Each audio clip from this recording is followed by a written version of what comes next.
Hi, this is Tim of the 1916 Company. Welcome and thanks for logging on. If you love this watch, email us, Team Mosso at the1916company.com for purchase, pricing, and availability questions regarding this watch. Today, we're discussing a golden oldie, a yellow golden oldie, the original Jaeger-LeCoultre Geographic.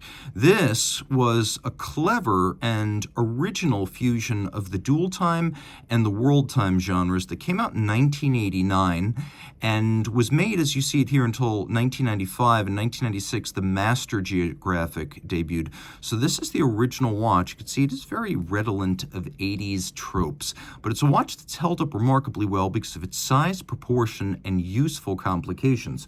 So in yellow gold, this watch is 38 millimeters in diameter, 10.4 millimeters thick from lug tip to lug tip, 43.4 millimeters, with a very vintagey 19 millimeter spacing between the lugs. We'll throw it on my wrist, which is 16 centimeters in circumference, and it wears beautifully.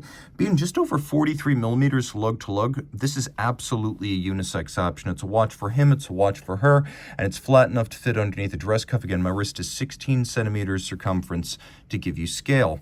The strap that we fitted is a lovely honey brown, large rectangular scale alligator leather strap. It is a brand new Jaeger-LeCoultre factory strap. You can see large rectangular symmetrical scales, always an expensive high quality cut of the beast.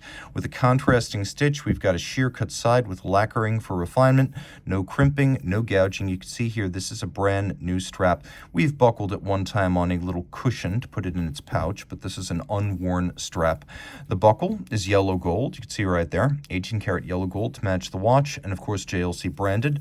The watch is wonderfully archaic. In the design of this case, you could see from the back that these lugs have been welded into place, and so this welded lug design is an uncommon thing that you don't see really on JLC series production cases anymore, as welded lug case construction is no longer economical at the six-figure annual production levels that JLC has achieved.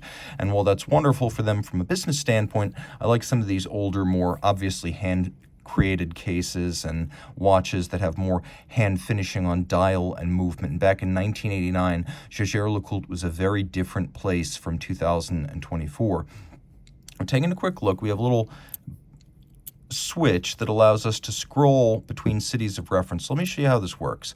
I am in New York, so if I want to see New York reference time, the world time reference ring is coordinated with the second time zone down at the base of the dial. Now you can see, although it's in a 12-hour format, there's a little 24-hour display next to it that clarifies whether you are looking, for example, at, I'll demonstrate how this works.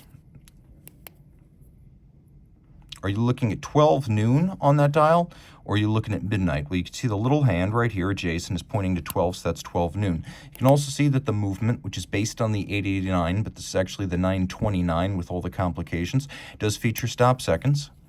And as you scroll, you can see the nomenclature for the reference cities at the time, as well as where certain cities fell with respect to GMT. You can see we've got a hole between Rio de Janeiro and the Azores right there. Later on, reference cities would be found for all 24 time zones, or 20.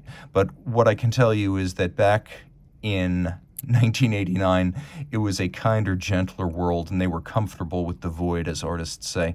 I will also say this. Of course, there are more than 24 time zones, but the Geographic has always worked that way. It has 24 principal time zones for the 24 principal time zones of the world.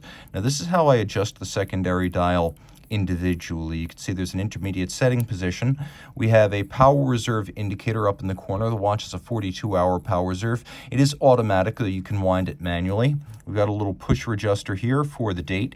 You can see that it is a modular complication, as the crown and the pusher for the date sit relatively low. The module sits on top of the base. The dial has several different steps. As you can see, there's a sort of sloped broad ray outboard on which yellow gold indices have been placed. That can be used for reading seconds as well as minutes. And then we have a center dial with a silver metallic sunburst logo, some inboard indices. We have blue printing as well as red on the silver base. We have our secondary time zone. We have our pointer date. We have our power reserve indicator. The hands are original factory tritium. We have this lovely little bob counterweighted running seconds hand at center. And then on the back, This was the era of the solid caseback, but you can see that this watch has not been excessively refinished because all of the engraving on the caseback is still quite deep and distinct. You can even see the individual numbering, which was engraved by hand. I know, right?